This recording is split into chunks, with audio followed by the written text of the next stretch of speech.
Hello, I'm Wayne Turner, author of BibleTrack. I hope the reason you're listening in today is because you're getting ready to read through the Bible in a year.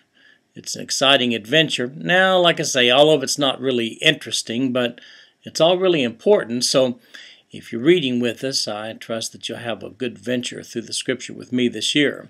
Today we're reading Matthew chapter 1, verses 1 through 17, Luke chapter 3, verses 23 to 38, and John chapter 1, verses 1 through 14. Incidentally, we do chronological reading of the Old and the New Testaments.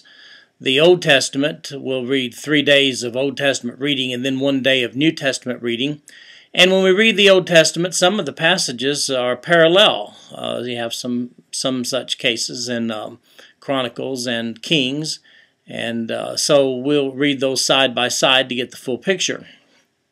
In the New Testament, of course, the Gospels, Matthew, Mark, Luke, and John, they all write from a different perspective about the life of Jesus. It's important stuff, and so we read it all together as they describe it incident. We read all 4 accounts.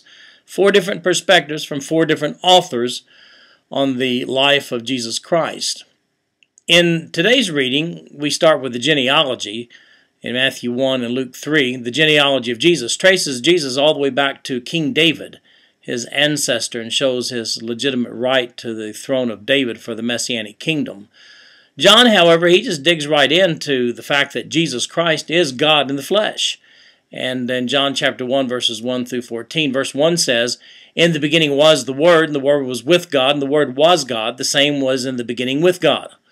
And then in verse 14 it says, "And the Word, Jesus, was made flesh and dwelt among us, and we beheld His glory, the glory as of the only begotten of the Father, full of grace and truth." So, Jesus is God. That's what John wants us to know from his account in verses 1 through 14 of chapter 1. So, as you're reading along with us, I hope that you enjoy your adventure this year, and that you'll stay on the wagon, don't fall off.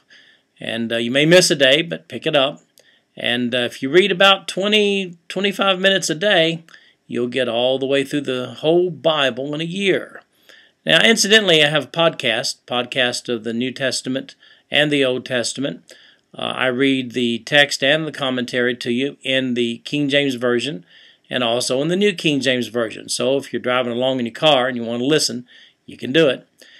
And so, that being said, we'll see you tomorrow.